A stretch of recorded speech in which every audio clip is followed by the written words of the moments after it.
Hi, my name is Helena. I'm going to demonstrate the Voxel Dosimetry application from Hermes Medical Solutions. What we have loaded here is 3 time points post lutetium dotatate therapy. On the way in, the application has already co-registered these, so it's done a SPECT to SPECT co-registration, translation and rotation. We can check that in this stage. We can also see if we have CTs for each of those time points, we can do a deformable registration on those.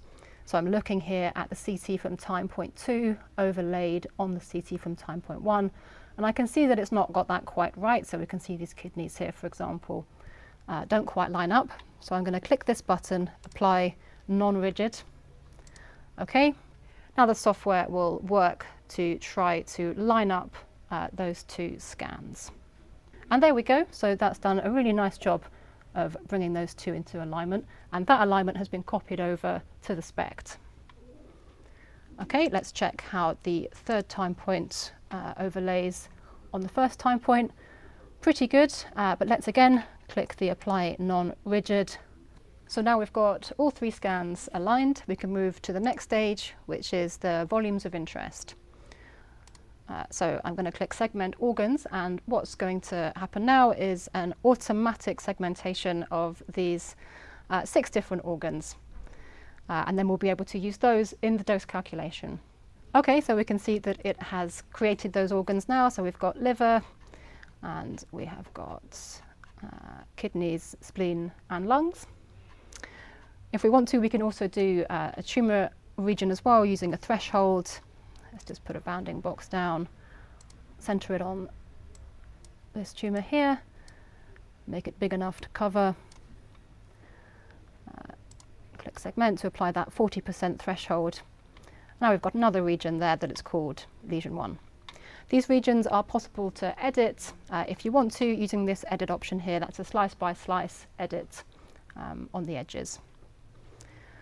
Okay, let's move to the next tab, which is the dose calculation. So we've got the imaging isotope and the therapy isotope set here. This is post-therapy imaging, so we're using the same imaging isotope as treatment. But you can see here that we can do a theranostic style calculation if you want to. So we've got indium-111, technetium as well, if you want to plan with something different from what you'll treat with, assuming the same activity distribution for the planning and for the therapy. So let's have a look at this. So voxel level calculation. Every voxel is treated independently from the next, and we have a voxel level trapezium rule calculation to calculate the cumulated activity. But now we can also do organ level fitting, and then the fit for that organ is applied to each of the organ voxels from their starting activity. So looking at the left kidney first, we can choose this mono-exponential fit. So we've got the 3 time points plotted here, total activity of the kidney. Or we can choose bi-exponential, and we have a nice function here that goes starts from 0, peaks up and then goes down. We can see the fit parameters underneath, and if we want to, we can edit these. So if you think that the fit automatically hasn't done very well, or if you have a half-life that you would like to apply, for example, let's see if we typed 70 into here, you can see how that would change the fit there. Let's go back to what we had to start with. It's also possible to apply a recovery coefficient if you want to. The voice size is written out here, so you can look that up and then type a recovery coefficient in here if you wish. So we'll have to do this for each of the regions, and from there you can click calculate dose. For the dose calculation, there is a full Monte Carlo modelling of the photon component of the radionuclide and a conversion factor for the electrons. Now we've got our dose map out, so you get a dose map of the whole patient produced. So we're getting a grey value for each of these voxels.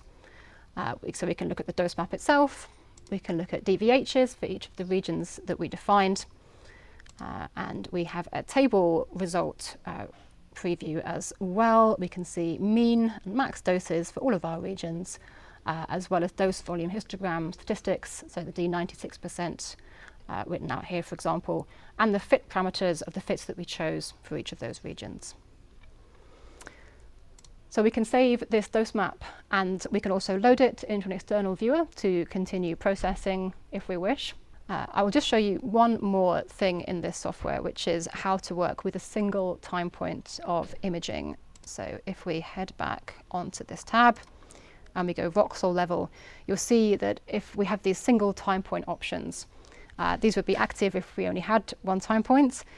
You can see that we can apply physical decay, a user set effective half-life, or the Handscheidt approximation appropriate for lutetium DOTA therapies if you have taken your imaging time point at 4 or 5 days post-therapy.